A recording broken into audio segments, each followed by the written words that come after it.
exam, exam, or eagerly expecting academic marks.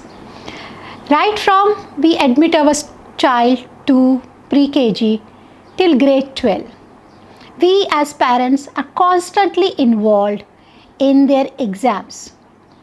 Are we actually looking at what they are learning, what skills they are gaining, what knowledge they are gaining which they are going to apply and how they are going to apply?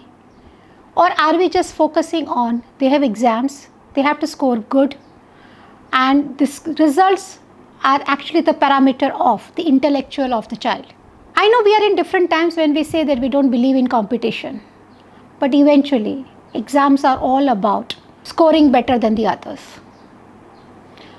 It's more about where I stand in my class, in my school, internationally or within the state.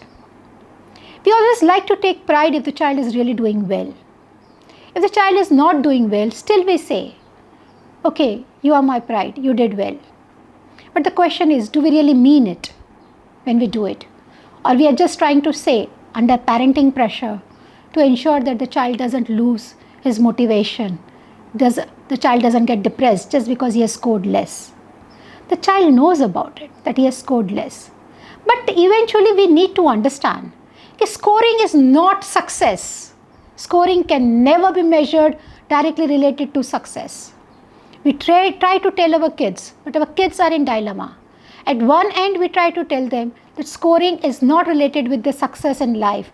But at other end, we are happy if the same child who has scored less in one exam scores better in other exams. Isn't that an irony? Are we not making a child live in a paradox, in a confusing times? The child really gets confused. My parents, my teachers, society is expecting from me good result, or they're happy if I don't score well. Now the question here arises is, what is our exam measuring? Is it measuring our intellectual? Is it measuring what I know in a particular subject? Is it measuring my interest in that particular subject? Is it measuring how better I can be in a particular profession by giving this exam? Or it is just measuring how good I am to score in that exam? Otherwise, why are we focusing on gathering past exam paper, trying to find out what is the pattern of the exam, what kind of questions are frequently asked, what kind of questions are not asked, how to prepare well so that I score 3 out of 3 in a particular question. We are giving them the technique of writing an exam. Very common tips that we are giving to the kids is, first read the question paper. Select the questions which you can answer well. Leave the questions which you find them difficult. Answer it later when you get time. Don't focus on one question so much so that you lose answering other questions. Tell me, is life like that? Will life give us the entire view of our own 6 months, 3 months, 3 years in the future? Are we allowed to select a particular task? Are we allowed to select, if this is an easy task, let me take it. If it's a difficult task, let me not take it. No, exams are not life. Life is not exams. That is what we tell kids. But we say exams are preparing you for life. Are we going on the right track by using such statements? Do really exams prepare us for life? Or life is completely different? In today's time, we are all trying to tell that life is not about competition, but about collaboration, cooperation. And finally, when our kids are in the school, our benchmark for them to go to the next grade is exams. Now think the whole situation. What happens? He's sitting on a bench. A question paper is given to him. He or she is writing the paper. If he or she tries to see around what others are writing, the invigilator, the teacher will immediately say, don't look here and there. If the child tries to see again, she'll say, you are trying to cheat. Now, we are coordinating the word cheating with exams. And what we try to tell our kids, exam is not about competition. Life is about not about competition, but about collaboration. In our business, in our work, we can't work alone. We have to work with the team. We need to learn team spirit. We need to learn to lead. We need to learn how to follow. We need to learn how to ask for help. Everyone has got different, I can call it as a strength. And we ask someone to scaffold our weakness. So that's what is team about. But in exams, you are all alone. Whether you know the question, you write it down. If you don't know, that's your weakness. But you can't ask your neighbor who might be answering the same question which you are weak at. So there is compassion involved. There is cooperation involved. It's all about competition. Let's face it, exams only talk about competition and kill collaboration, kill compassion, kill cooperation. Schools in today's time, in their marketing, talk about innovation. We nurture innovation. We nurture creativity. We nurture curiosity. Now, they don't mention we nurture them for preparing for exams. Eventually, all schools in today's time thrive on taking exams. And that's the reason the child is in the school. After school, the child is in the coaching. And in the coaching, against reading a same topic, same thing which the teacher in the school has taught. Many a times in the coaching, in the tuitions, it's the same teacher who has taught in the classroom also. Isn't it? Now, why do we need to do that? Why we need to have a coaching culture, a tuition culture? It's because you want to score better in the exams. Who talks about what innovative ideas do you have? A child sitting in the exam, where do you see curiosity in the child when he's writing the exams? In what way do you see that the child may be innovative in its way, but eventually the child is going to be measured, his success is going to be measured for that particular academic grade as per their academic result. So the parents eventually end up saying, prepare for exams, leave this for a while. Why do we need to develop that culture? If we had some another way of measuring, another way of understanding what the child has understood, it's more about assessment. Now, assessment not only what the child knows, but assessment of the education system, assessment about the curriculum designing, assessment about the educator, the way she has taught to the kids, assessment about the pedagogy, assessment about the entire culture which is there. That is what is all about at the end of the grade or in between when we are talking about assessments, so that we all work on what can we do better for our current generation and not rely completely on academic results and label the student as intelligent, average or below average, fast learner as slow learner. Now let's think कि exam का जो कीड़ा है ना, जो everyone hates कीड़ा of exam, but everyone has to eventually attempt it.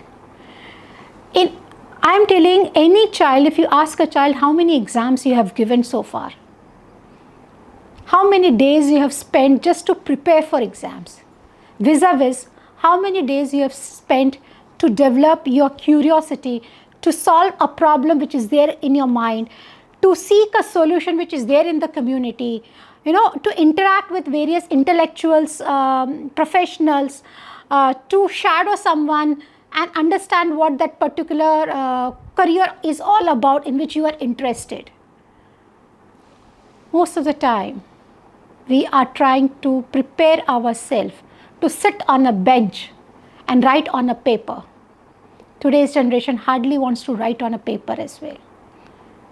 But we are all trying to do, or taken online, but that's very rare. But eventually what we are trying to do? So we are trying to create a confusion in this generation. What they like, what is their basic personality, and vis-a-vis what is expected from them. Expected by whom? The traditional generation, who wants to call itself as innovative generation, a compassionate generation. But actually, is it in terms or it is in action? We need to think about it. So exam का चक्कर आया कहाँ से? It all became into a standardized test. When you have large number of population and very limited seats for a particular subject or for a particular course, say JEE or NEET or cat. So you have limited seats and you have so many people applying for it. So how do you give admissions in those limited seats? So there's a standardized test which came into picture. Now the standardized test talks about how well you are able to answer the format, how well you are able to answer a particular question. But tell me very frankly, can intellectual human potential, emotional human potential can be measured through standardized devices? Can someone come and measure and tell me, oh, you are feeling very angry today, this is the percentage of your anger? Oh, you are feeling very depressed today, this is the percentage of your depressed? Or, Geetika, you are intellectual, this is the figure, and other person is intellectual and this is the figure. So the other person is more intellectual than me because the figure talks about it. There is no meter like that. You can measure height, you can measure weight, you can measure blood pressure, you can measure your pulses, but you can't measure brain, you can't measure heart, what heart feels. You can't measure what a skillful hand can do. So what are we trying to measure through this standardized test? It was once upon a time when ACT was standardized academic test was planned in 1926, or maybe I'm not very clear of the year, but yes, during those times. We are in 2025. Our generations are very different. Their expectations are very different. Their personalities are very different. Why do we want them to go through the same rut of standardized test? So these standardized tests actually should be measuring whether I am fit for a particular career. Instead of it, it is measuring my memorization power to attempt a particular question. There are certain questions which I have not read at all, and it is asking me those questions. So that is where the confusion comes into. So instead of measuring innovative ideas, instead of measuring creativity, instead of nurturing curiosity, instead of nurturing problem solving skills, solution seeking mindset, the standardized tests are nurturing memorization, and people say vomiting during the exams, how good you are in vomiting in words. That's what standardized tests are all about, and we need to understand there are various ways of assessing the potential of a particular person in a particular career rather than sitting and giving an exam. Zindagi na milegi dobara. We all have got one life. Tell me very frankly, I'm talking about me, grade 12, maths subject. Do I want to give it again, the exams of grade 12 maths? No. Grade 12, and I am today at my age of 50 plus, even after so many years, when I am sleeping at night and it is like maths exam, and I just get up. I said, I've already given maths exam. I don't need to give it again. So though I know after, when I was in my 30s and when I was teaching maths in the classroom or designing curriculum for the maths, at that time, at my 35 of my age, I realized what is good for, why I should learn math. But the fear which was ingrained in me in grade 10, grade 11, grade 12 for math still awakens me in my deep sleep telling, Geetika, no more maths exam. It's not about no more maths now, because I know what maths gives me, how it helps me. But it tells me no more maths exams now. So understand the fear that the exams creates, unnecessary anxiety which gets deep rooted in our emotions, which builds our personality when we grow, when we are matured adults.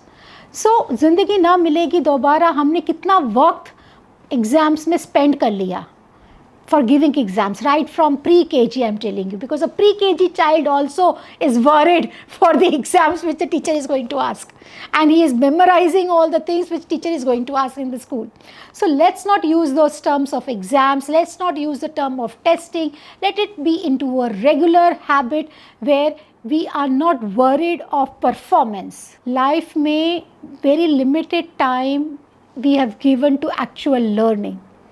Majority of time we have given to memorization and giving exams. So ensuring that we perform well in the exams. Let's have life for fun where we can enjoy life, क्योंकि ज़िंदगी ना मिलेगी दोबारा.